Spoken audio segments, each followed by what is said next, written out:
Hey, what's up, YouTube? Sorry to go off on a random gaming hiatus there for a little bit, but built a new computer and didn't have all my samples loaded.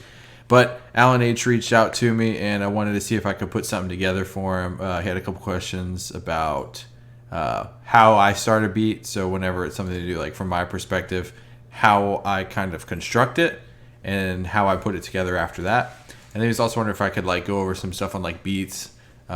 Specifically like drill type beats or trap start beats that use like those sliding 808s.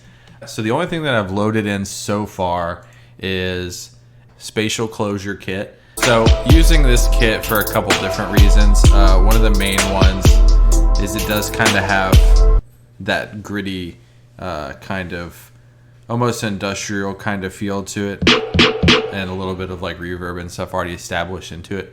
But it doesn't really have the 808 that we're going to need to do the sort of sliding techniques. The 808 that comes with, fat, juicy, great, but it doesn't have a long tail end on it, so we're not going to have much to slide around on. If we were to slide, it would be, kind of like choppy. So in order to achieve that, that's kind of, I think, what the most important thing for you is changing the polyphony. So polyphony is basically how many notes can hit at once. So if it's one, if I play one and then I play another, it's going to cut off that one, and we're going to be allowed to play only one note at a time. Now, when you go up in your polyphonies and you have two, then you can hear how two notes are overlapping each other and they're not cutting. So when I think of just one as my voice for my polyphony, I think of it cutting each other. And then when you think of like coming up with harmonies and melodies and stuff, yeah, that's great for pianos, not so great for bass, because then it just starts to get muddy.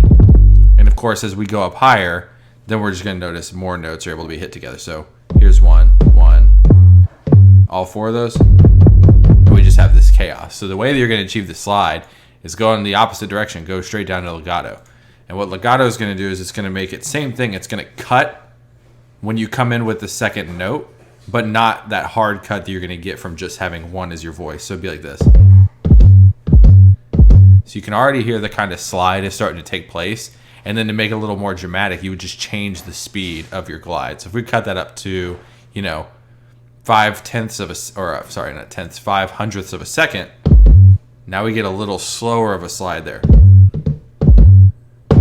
And that's how they kind of get that slidey sound inside drill and stuff like that. So I like to keep it around like 1/10 of a second because it makes it just a little more dramatic and you can hear it. But again, since we don't have that long of a tail, that's what's going to keep happening. Let's create a pattern here real quick. And then we're already in keypad mode. So we're just going to go on our C note here, and then we're going to slide up to the C in the next octave. So the way that's going to look is just going to be like that. Again, the legato is going to do that motion for us.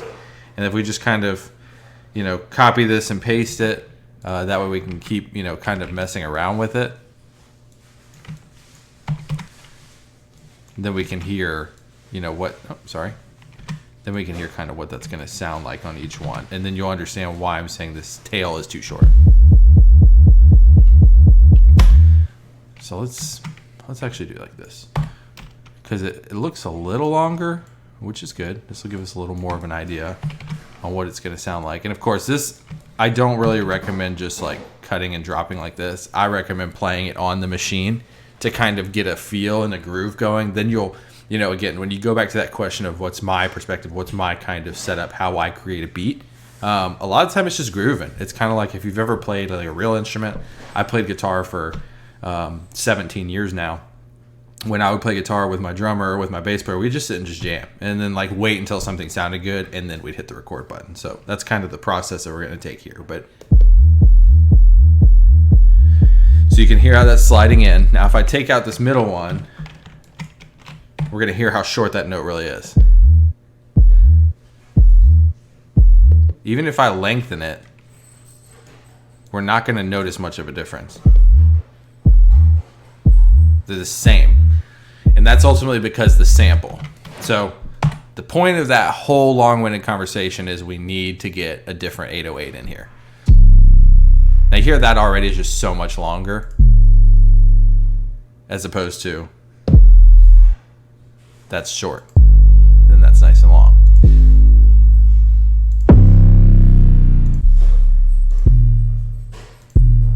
That's still too short.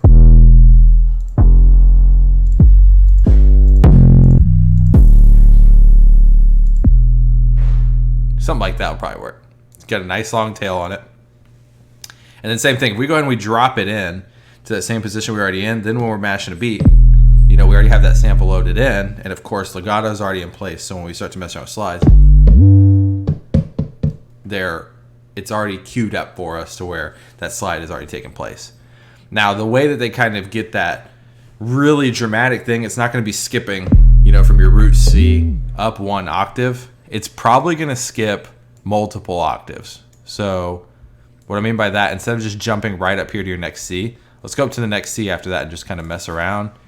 And then, I don't know, maybe come up to like next C and then down to G. And now when you have these kind of dramatic over the top jumps and gaps in your beat or in your pattern here, you're going to get that more dramatic sliding effect.